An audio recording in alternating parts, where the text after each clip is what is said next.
Dis-moi, Marc, quel a été ton meilleur achat? Étrangement à dire, mon meilleur achat était celui que je voulais pas.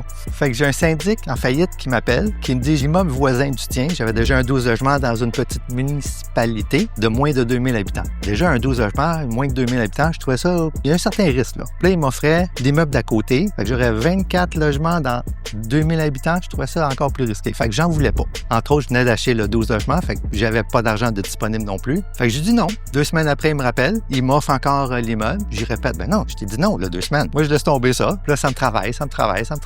Il me rappelle peut-être un autre 3 semaines plus tard. Puis là, il insiste. Ben là, je te l'offre. T'en veux-tu? Je dis, OK, ben non, j'en veux pas. Mais étant donné que j'en veux pas, ben moi, te négocier le prix à la baisse énormément. J'en veux pas. Fait que c'était la négociation que j'ai tellement appréciée parce que mes émotions étaient vraiment pas là-dedans. J'en voulais pas. Mais j'ai déjà un concierge sur place. J'ai déjà le 12 logements. C'est 2 immeubles complètement identiques. Fait que c'est facile de juste l'acheter puis poursuivre par la suite. Puis en fin de compte, ça a été un des transactions qui était le plus lucratif pour moi, mais j'en voulais pas. Mais dans la transaction, ça a été très compliqué dans le sens que on s'est entendu sur un prix assez vite, mais pour le financement, ça a été un autre paire de manches. On arrivait dans la période de l'été, puis le syndic, lui, était pressé parce qu'il y avait du monde qui attendait en arrière pour se faire payer. Fait qu'il m'a demandé un dépôt garanti non remboursable de 100 000. Ça, je trouve ça fatigant. Moi, j'avais pas de scène, je venais d'acheter l'autre. Fait que j'ai été chercher un prêteur privé, j'ai donné un 100 000 non remboursable, mais là, les jours avançaient, les semaines aussi, puis la banque, elle bougeait pas. Hey, j'avais les sueurs qui coulaient. 100 000 pour moi, il y a 15 ans, c'était énorme, là. Ça l'est encore aujourd'hui, mais à l'époque, c'était énorme. Fait qu'à force de mettre la pression sur la banque, ben ils ont fini par débloquer le prêt,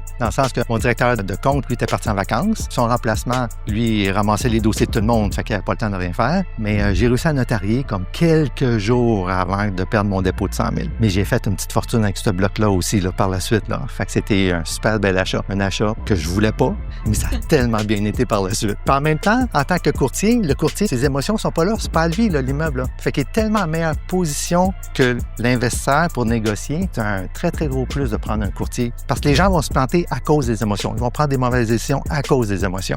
Fait que le courtier peut mettre un gros tampon là-dessus.